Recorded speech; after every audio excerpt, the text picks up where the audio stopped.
नमस्कार दोस्तों, आपका हमारे चैनल राजस्थान मौसम स्टेशन में स्वागत है। इस वीडियो में हम बात करेंगे दोस्तों जो अरब सागर में हम कह सकते हैं कि जो पूर्वी मध्य अरब सागर में एक सिस्टम जो है लो प्रेशर यानी कि एक कम दबाव का क्षेत्र बना हुआ है। तो इसका ट्रैक क्या रहेगा, ये किस दिशा की ओर बढ़ेगा और राजस्थान, गुजरात, महाराष्ट्र के किन किन जिलों, किन किन हम कह सकते हैं कि भारत के किन किन राज्यों में इसका असर रहेगा बारिश के रूप में। राजस्थान की भी हम जिलेवार मौसम की बात करेंगे कि राजस्थान के किन किन जिलों में इसका असर रहेगा और उसके बाद क्या एक और सिस्टम बनेगा बंगाल की खाड़ी में। तो संपूर्ण जानकारी आपको इस वीडियो में दी जाएगी, तो वीडियो में अंत तक बने रहें। तो आज देख सकते हैं ये 11 हम कह सकते हैं 11 अक्टूबर का यानी कि आज का 9 सुबह के 9 बजे के मौसमी आकलन के अनुसार आप लोग देख सकते हैं। अगर मैं जूम करूँ तो मुंबई के दक्षिण पश्चिमी दिशा में ये सिस्टम बना हुआ है, भारत के काफ़ी नज़दीक है। तो ये 11 तारीख का है। जैसे जैसे हम आगे बढ़ेंगे देख सकते हैं ये 11 अक्टूबर को शाम को 5 बजे ये देख सकते हो उत्तर दिशा की ओर रिकर्व कर रहा है, गुजरात की ओर ये आगे बढ़ रहा है। तो दोस्तों जैसे जैसे हम आगे बढ़ेंगे आप देख सकते हैं अगर मैं चलूँ 12 अक्टूबर को, तो 12 अक्टूबर को देख सकते हैं सिस्टम जो है ये पश्चिमी दिशा की ओर आके रुख कर रहा है, यानी कि ओमान और यमन की तरफ इसके जाने की संभावना रहेगी। अगर हम आगे बढ़े बात करें 13 सितंबर की, तो 13 सितंबर को देख सकते हैं ये लगातार ओमान की तरफ रिकर्व कर रहा है। पहले ये गुजरात की तरफ बढ़ेगा हल्का और फिर उसके बाद लगातार पश्चिम दिशा में आगे बढ़ते हुए ओमान और यमन की तरफ इसके जाने की संभावना ज़्यादा दिखाई दे रही है। तो देख सकते हैं ये वेलमार्क लो प्रेशर एरिया भी बन सकता है। ये देख सकते हैं 14 अक्टूबर के आसपास आप लोग देख सकते हैं। ये 15 अक्टूबर की स्थिति में आपको दिखा रहा हूँ मैप पर, देख सकते हैं ओमान यमन की और ये आगे बढ़ रहा है कमज़ोर होते हुए। ये कमज़ोर हो जाएगा और 16 से अक्टूबर आता आता ये एज ए लो प्रेशर के रूप में उभर सकता है और 17 अक्टूबर आता आता साइक्लोनिक सर्कुलेशन बन सकता है। उसके बाद इसके जो है कमज़ोर होने की संभावनाएं रहेगी। और दोस्तों एक और सिस्टम हम कह सकते हैं कि बंगाल की खाड़ी में बनने की संभावना होगी 15 सितंबर को दिखाई दे रही है। आप लोग क्लियरली देख सकते हैं कि हम कह सकते हैं विशाखापट्टनम के दक्षिण में और जो भारत का जो पश्चिमी घाट है हम कह सकते हैं कि पूर्वी घाट है, जिसमें हम कह सकते हैं कि चेन्नई के पूर्वी भागों में यानी कि बंगाल की खाड़ी और उससे सटे भारत के तटीय इलाकों के आसपास एक लो प्रेशर जोन यानी कि कम दबाव का क्षेत्र 15 अक्टूबर को बनेगा। जो अरब सागर वाला सिस्टम जब ओमान की तरफ बढ़ रहा होगा तभी एक नया सिस्टम हम कह सकते हैं कि दक्षिण पश्चिमी बंगाल की खाड़ी के ऊपर इसके बनने की संभावना रहेगी। तो ये 15 अक्टूबर को बनेगा। इसकी बात करें इसके ट्रैक की तो 16 अक्टूबर को देख सकते हैं ये लगातार विशाखापट्टनम की ओर बढ़ रहा है, आंध्र प्रदेश और तेलंगाना की ओर इसके बढ़ने की संभावना रहेगी, तमिलनाडु के आसपास हम कह सकते हैं कि। और हम जैसे जैसे आगे बढ़ेंगे भारत के अंदरूनी भागों की ओर बढ़ सकता है। और हम कह सकते हैं कि अगर हम 18 अक्टूबर की बात करें तो 18 अक्टूबर को ये सिस्टम भारत के दक्षिणी हम कह सकते हैं कि राज्य को क्रॉस करते हुए अरब सागर में इसके पहुंचने की संभावना रहेगी। यह बेलागावी से होकर ये हम कह सकते हैं कि मुंबई के दक्षिणी भागों की ओर पहुंच सकता है।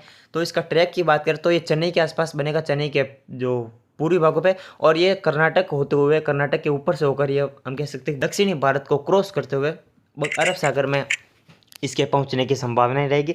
और उसके बाद की बात करें दोस्तों कि ये किस दिशा की ओर आगे बढ़ेगा, तो 18 अक्टूबर की शाम को ये देख सकते हैं जो सिस्टम है यह पश्चिम दिशा की ओर आगे बढ़ रहा है। तो इस सिस्टम की भी ओमान और यमन की तरफ जाने की संभावना ज़्यादा दिखाई दे रही है। और हम बात करें 19 अक्टूबर की, तो 19 अक्टूबर को ये मजबूत डिप्रेशन बन सकता है और डिप्रेशन के रूप में हम कह सकते हैं कि ये ओमान और यमन की ओर इसके आगे बढ़ने की संभावना। तो कुल मिलाकर कहें तो जो सिस्टम अभी इस वक्त बना हुआ है जो 11 अक्टूबर को देख सकते हैं आज के मौसम आकलन के अनुसार, एक सिस्टम अरब सागर के मध्य भागों के आसपास बना हुआ है और एक सिस्टम नया सिस्टम जो है हम कह सकते हैं कि 15 अक्टूबर को पश्चिमी बंगाल के खाड़ी के मध्य भागों में बढ़ने की संभावना रहेगी। तो ये दोनों सिस्टम का ट्रैक अभी के अनुसार दोस्तों यमन और ओमान की ओर जाने की संभावना ही रहेगी, ऐसा ट्रैक दिखाई दे रहा है। इसमें बदलाव भी संभव है क्योंकि ये मॉडल है, बदलाव चेंज होते रहते। तो अब इसके कारण होने की बारिश की बात करें, जब ये सिस्टम दक्षिणी गुजरात से होकर गुजर रहा होगा तब राजस्थान के ज़िले की बात की जाए तो राजस्थान के उदयपुर, कोटा, हम कह सकते हैं कि जोधपुर और अजमेर संभाग के दक्षिणी और मध्य जिलों तक देखने को मिल सकता है। बाकी गंगानगर, हनुमानगढ़, चूरू, झुंझुनू, सीकर, जयपुर संभाग, बीकानेर संभाग के अधिकांश भागों में इस सिस्टम का असर नहीं रहेगा। लेकिन फिर भी दक्षिण मध्य, दक्षिण पूर्वी, दक्षिण पश्चिमी और कुछ जैसलमेर, जोधपुर, नागौर तक इसका असर देखने को मिलेगा हल्की से मध्यम खंड वर्षा के रूप में।